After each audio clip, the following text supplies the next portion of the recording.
नमस्कार दोस्तों, आपका इस नए अंक में बहुत बहुत स्वागत है।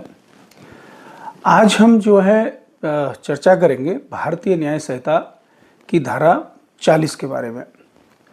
और यह धारा जो है बताती है कि शरीर की प्राइवेट प्रतिरक्षा यानी प्राइवेट डिफेंस का अधिकार कब शुरू होता है और कब तक बना रहता है। बहुत से लोगों को यह भ्रम होता है कि आत्मरक्षा का अधिकार तभी मिलता है जब हमला शुरू हो जाए, लेकिन कानून की स्थिति इससे अलग है। आइए इसे विस्तार से समझते हैं कि धारा 40 का जो प्रावधान है, धारा 40 के अनुसार शरीर की प्राइवेट प्रतिरक्षा का अधिकार उस समय से प्रारंभ हो जाता है जब किसी अपराध को करने के प्रयास या धमकी के कारण किसी व्यक्ति के मन में अपने शरीर के लिए खतरे की युक्त यानी रीजनेबल आशंका उत्पन्न हो जाए। यह अधिकार तब तक बना रहता है जब तक उसे खतरे या आशंका का अंत नहीं हो जाता। अब इस धारा का जो उद्देश्य है, इस धारा का जो मुख्य उद्देश्य यह है कि कोई व्यक्ति कानून की प्रतीक्षा करते हुए अपनी जान या शरीर को खतरे में न डाले। कानून ये मानता है कि जब किसी व्यक्ति को वास्तविक और उचित खतरा महसूस हो रहा हो तब उसे अपनी सुरक्षा के लिए आवश्यक कदम उठाने का अधिकार होना चाहिए। अब युक्त आशंका का जो अर्थ है उस पर हम जब चर्चा करेंगे, ये एक महत्वपूर्ण शब्द है कि युक्त आशंका। केवल डर या कल्पना पर्याप्त नहीं है इसके लिए। ऐसी परिस्थिति होनी चाहिए जिसमें कोई सामान्य समझ वाला व्यक्ति भी यह मान ले कि उसके ऊपर हमला होने वाला है। अब इसको जब हम उदाहरण से समझेंगे कि यदि कोई व्यक्ति हाथ में पिस्तौल या चाकू लेकर आपकी ओर दौड़ता है और हमला करने की धमकी देता है तो आपके मन में उत्पन्न भय युक्त माना जाएगा। लेकिन यदि कोई व्यक्ति बहुत दूर खड़ा है और आपके प्रति कोई आक्रामक गतिविधि नहीं कर रहा है तो मात्र संदेह के आधार पर प्रतिरक्षा का अधिकार उत्पन्न नहीं होगा।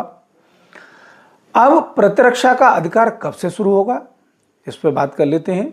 यह अधिकार वास्तविक हमला शुरू होने की प्रतीक्षा नहीं करता। यह परिस्थितियों को स्पष्ट रूप से यह दर्शाता है कि हमला होने वाला है।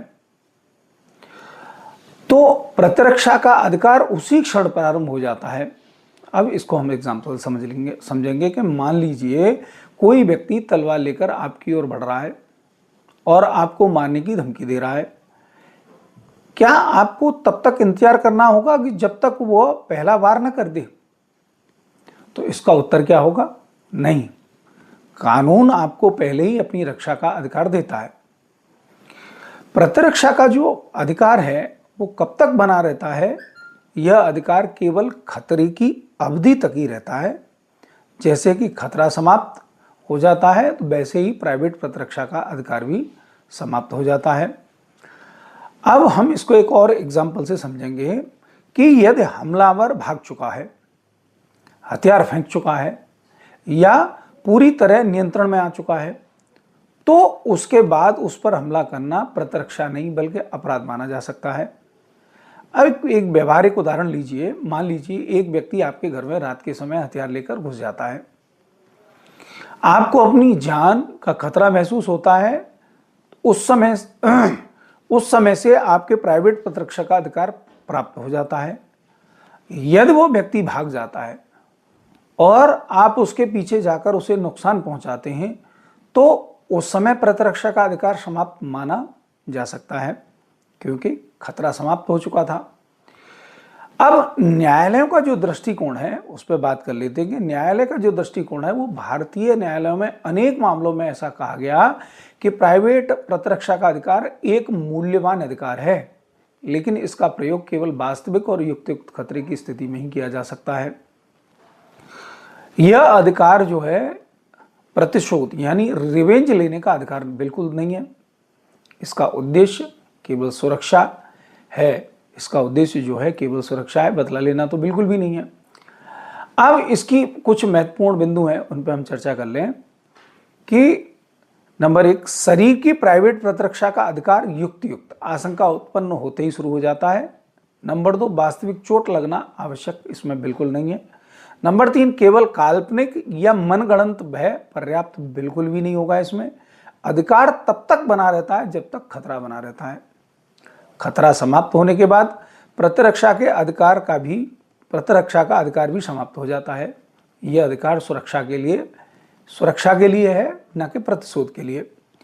अब इस सेक्शन के हम जब कंक्लूजन की बात करेंगे तो धारा 40 जो है नागरिकों को यह अधिकार देती है कि वो अपने शरीर और जीवन की रक्षा कर सकें। यह अधिकार हमले के शुरू होने की प्रतीक्षा नहीं करता, बल्कि युक्त खतरे की आशंका उत्पन्न होते ही शुरू हो जाता है और खतरा समाप्त होने तक बना रहता है।